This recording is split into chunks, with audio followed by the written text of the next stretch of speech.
What is going on, people? Welcome. Johnny here. We are gonna try again with the Dwarf Gold Digger game. I've tweaked some settings to get more mountain and less open space.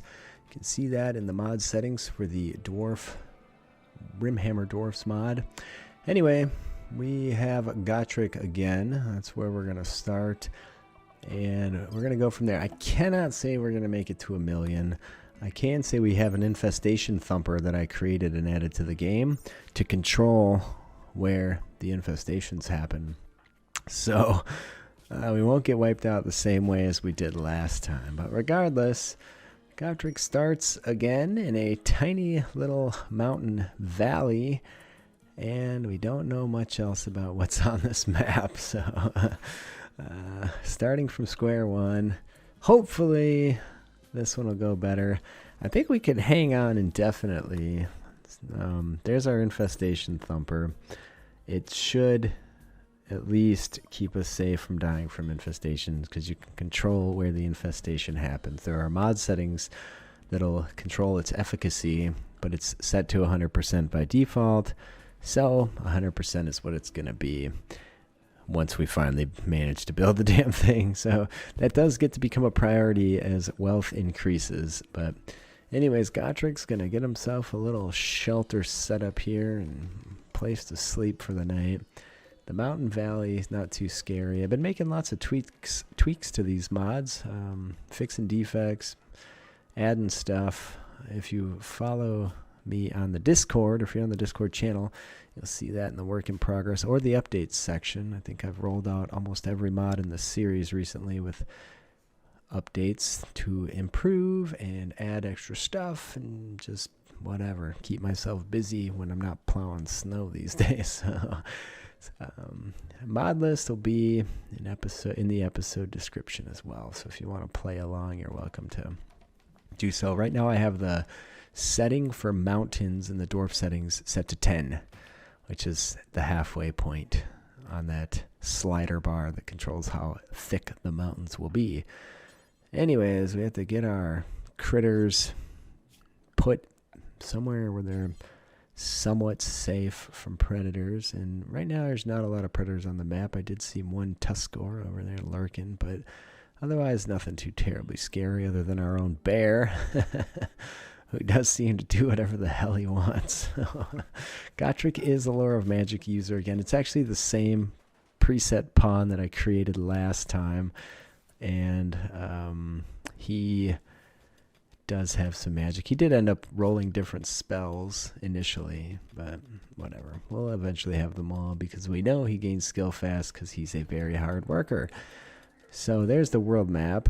You can see we do have Chaos Wastes in the north and south. We're a little further north than we were last time. I wanted to be even further north, but I also wanted good trading partners in the form of Dwarfs and Empire. So I compromised a bit and went south. I also wanted to be in the Impassable Mountains because I think that's very fun and fitting for the Dwarfs. So Gotrik's going to keep things clean. We're going to make some basic furniture.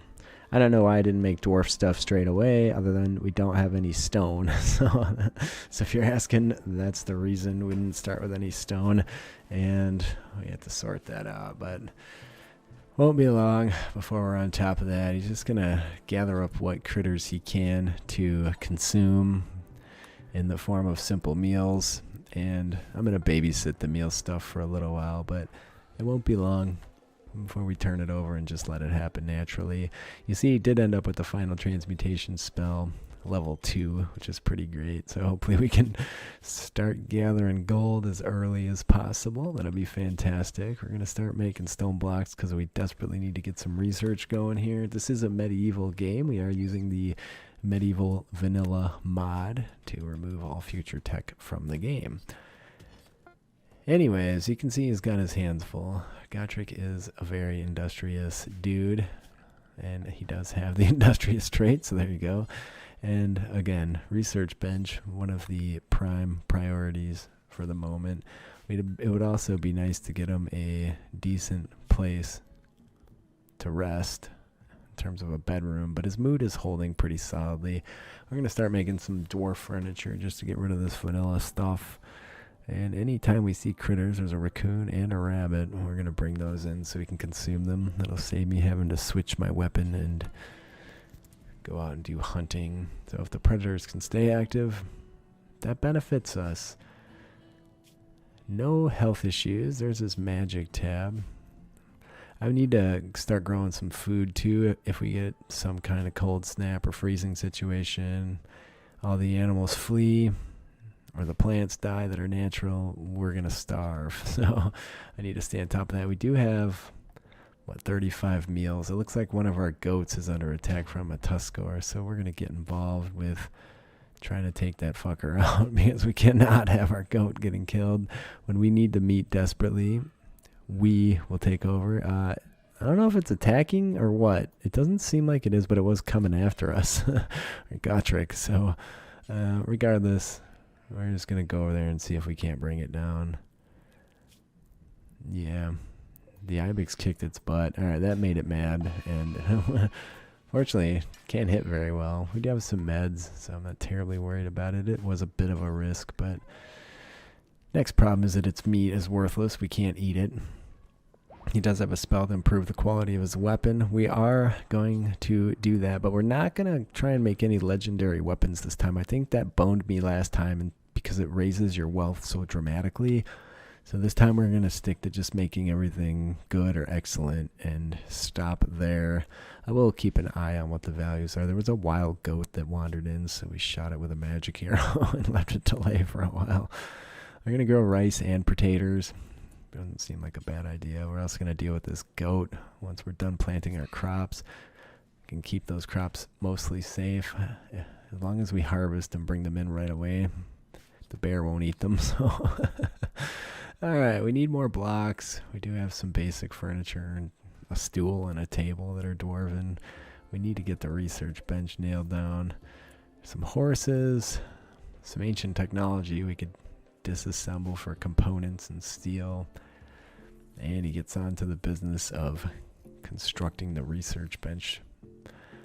Not as soon as he can, but when it seems sensible. And our goat does recover from that attack. There's an eclipse on, which is why it's so dark. I'm going to research light and warmth. Candles and survival candles will be useful because we have animal fat we're not going to do anything with. So we might as well use them to make candles and keep the place lit.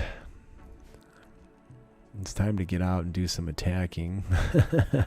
These things are relatively docile. That one was well injured too. So we're short on meat. He does have to stay on top of keeping himself fed. I don't want to use all the stone bread if we don't have to, because if we get into an emergency situation, that'll keep us fed. So I could forbid it, but I haven't done that. And he does like to sit there and chill out and admire his new space. At least he's got something going here.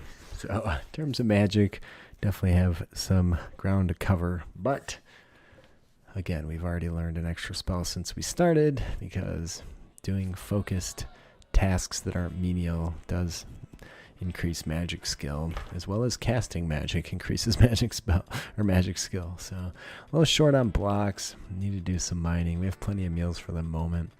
As long as nothing comes in to eat that alpaca, I'll leave it there. Cleaning stuff up. He is an expert miner. Not expert, but he's level 8. He's pretty good though.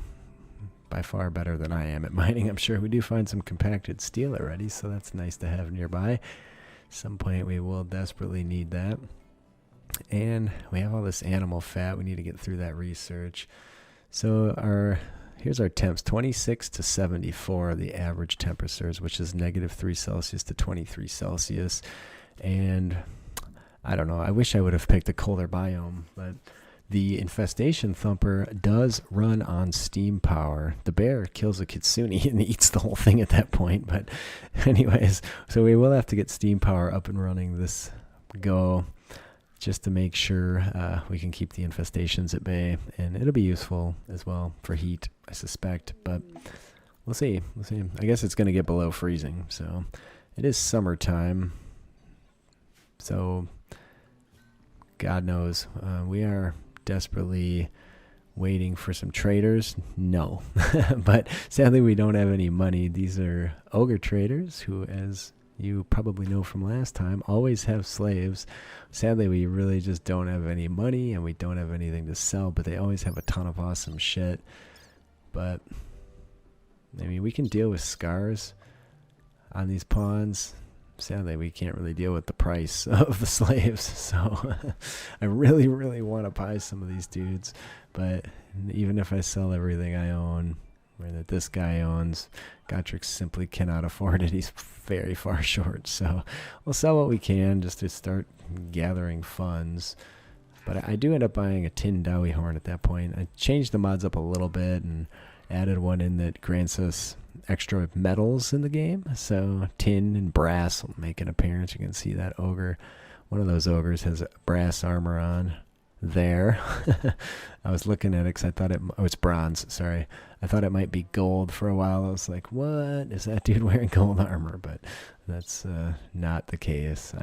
I set that mod up, so if he did have that, I don't know how the values I have set for him could allow him to afford that. But I'm also going to do walls and structures sooner so we can get some decent walls going. There's no chunks laying around, and I don't know why that would be. So I guess maybe because the mountains are so thick, we're just going to have to mine out all the chunks to make blocks. At least as far as I can tell right now, because I don't believe I pulled any in. We're going to build a survival candle and get rid of our torch. They're equivalent, except one takes animal fat and one takes wood.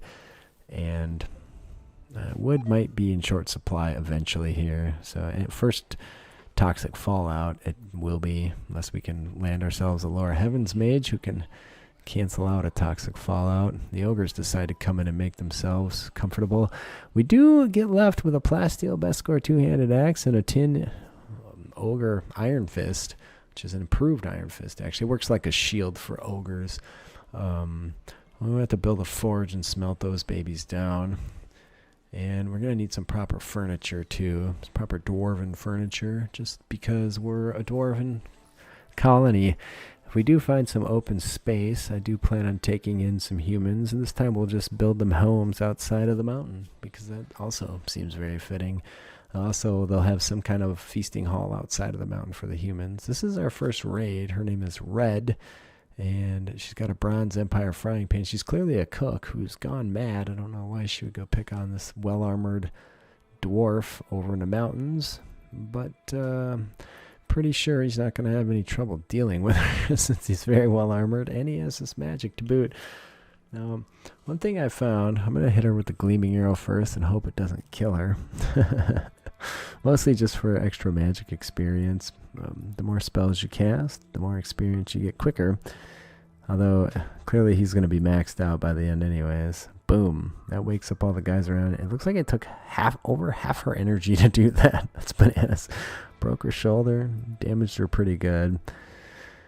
At this point, he's going to run away for a bit. She's coming for him, but she's going to back off. I don't know what the logic is, maybe the AI, but they never pursue straight away. So his second hit takes her down and leaves all of her goodies. She does have decent clothes on, so we might as well take it. I don't like her as a pawn, so we're not going to try and capture her. But I do, at that point, forget to try a final transmutation on her, but she's got a little bit of time, so I do come back and pow, look at that. It totally fucking works, dude. So there you go. Look at that, our first bit of gold. It's kind of a curse and a blessing because, well, we do get 500 gold pieces when we deconstruct that baby. We also get a rather significant amount of wealth as well, which I don't know is necessarily what we want. Gotrik comes down with gutworms, so it's a good thing we bought some medicine from those ogres that were here before. A wild man wanders in, but we don't have the capacity to tame him anyway, so it doesn't much matter. But he's a terrible pawn regardless, so we don't really have to do anything until he comes over here and starts fricking with our crops, at which point we'll shoot a couple magic arrows at him. Gotrik really, he does build himself a limestone forge, and we're going to start smelting some of these weapons. Ogres and beastmen stuff we don't really want around. So finally some harvests are coming in though. At some point we're going to have to make a cook stove so we can make better meals, but he doesn't have the physical ability to do so anyways. In terms of skill level, it doesn't much matter. Anyways, he's good at smelting. There's what bronze looks like. Tin, Actually looks remarkably like Gromroll. I was taken aback by that. It looks like my Gromroll image, but who knows? Who knows where what came from? Anyways, he's blowing his new horn and enjoying making some music under the mountain, or at least under the front of the mountain. Yeah, beauty. His construction skill to make a dresser is 8. You can see our wealth jumped way up when we took in all that gold. That's a major problem. So we'll have to do something about that. I don't know what. Smoothing is my plan to get his construction skill. That wild man does come over and start eating our food, and Gotrik just can't abide that. So do hit him with an arrow as he's eating our rice. He's going to tend himself, though, so he's not just going to straight up die from it. And on 3x speed, that spell does recover pretty quick. We're going to need somewhere to dump his sad carcass. He was a terrible pawn anyway. We're just going to put him out of our misery. Go back inside. Gutworms have quite a long time before they're going to go away. I like that it tells you how much you've tended them and how much they need to be tended before they go away. We're going to set that guy over there in the hopes that any predators will eat him before going for our critters.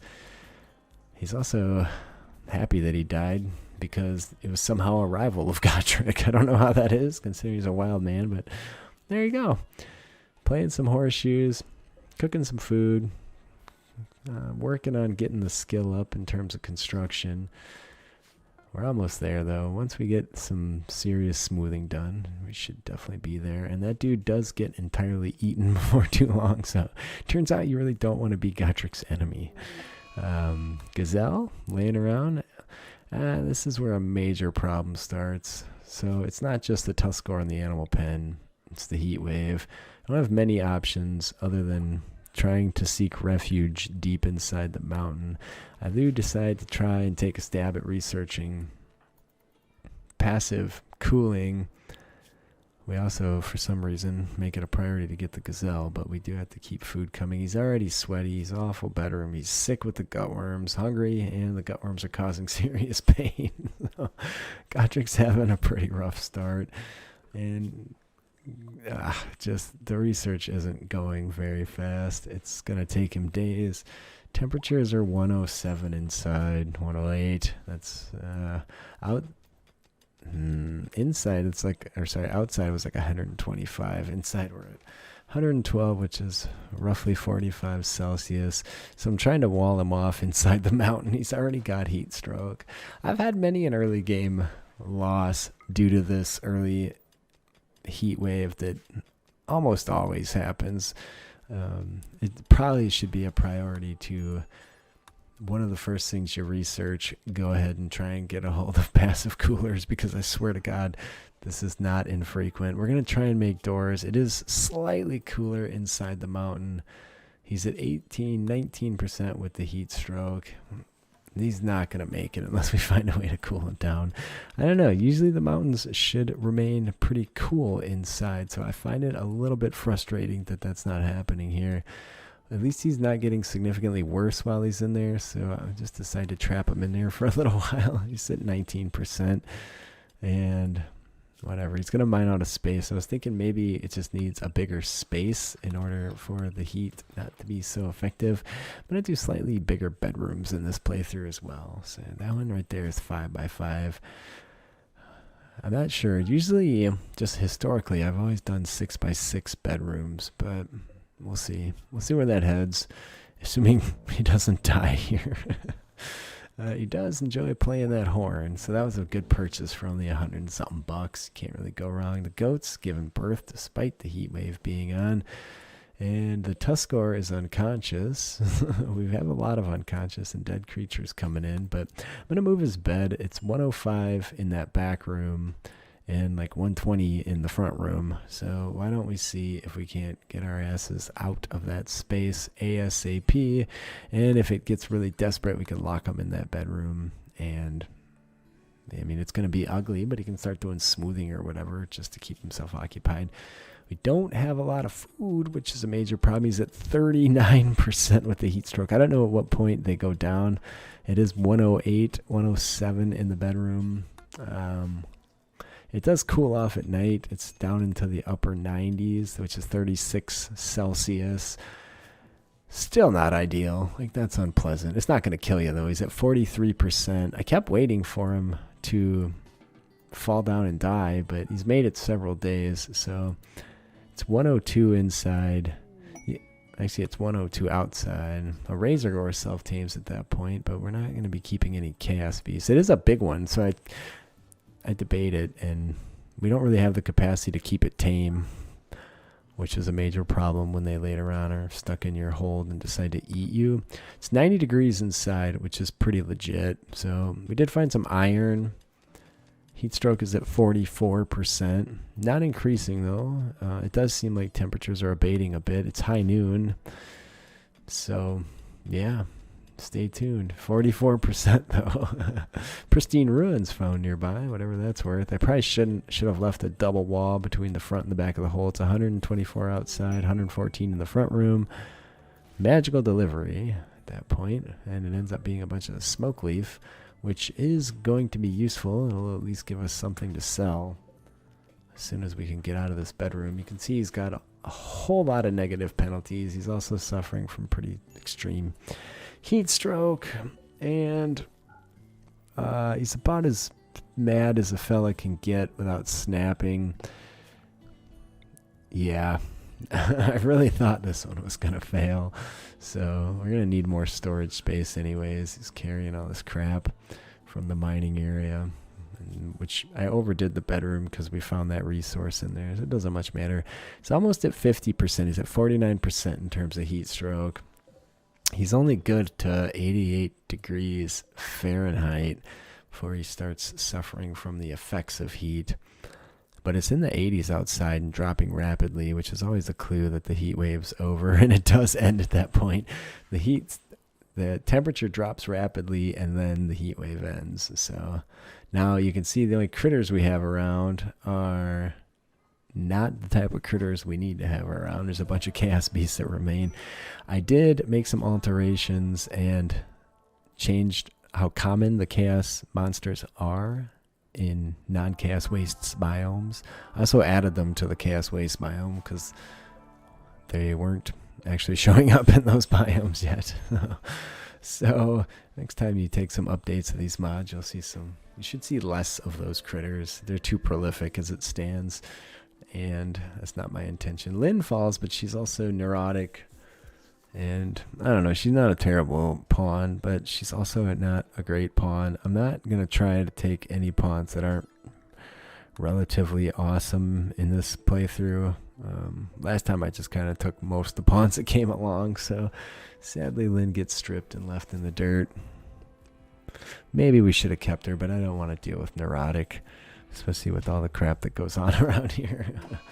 Plus, I'd rather have dwarfs, at least up front, until we can get some space outside for building. A chaos spawn does kill one of the goats, and we do have to deal with that bunghole, but fortunately, the gleaming arrow does a pretty legitimate job at taking it down, and then he runs over there and finishes it off. Their hide is rather worthwhile. Their meat is rather worthless, so we do continue to butcher them, and he does still have gut worms, and the tending percentages are pretty pathetic, like 3 to 5% per pop. We're at 167% tended out of 300 required. He's still happy about that wild man dying, so there's that. But anyways, a sandstone meteor falls nearby too. But please leave me a comment. Let me know what you think about this one, where it's headed. Leave me a like. I do appreciate that. Those things help me out. I will stick with this one. We did gather 500 gold. It's a pretty solid start. So we do get some end game quests. We're at that point too. But anyways, I love you guys. I do appreciate your time, and I will see you next time.